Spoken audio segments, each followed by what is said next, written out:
יצאתי לטייל בשביל המתפתל, עם בטן ריקה ושקית מלאה. ומה בשקית? מלפפון, עגבניה, גבינה בתוך לחמניה, ו7 זיתים קטנים, ובתוכם החרצנים.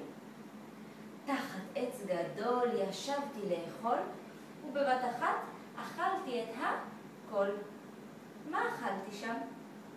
מלפפון, עגבניה, גבינה בתוך לחמניה, ו7 זיתים קטנים, וירקתי חרצנים. חזרתי מלטייל בשביל המתפתל, עם שקית ריקה ובטן מלאה. ובבטן מה?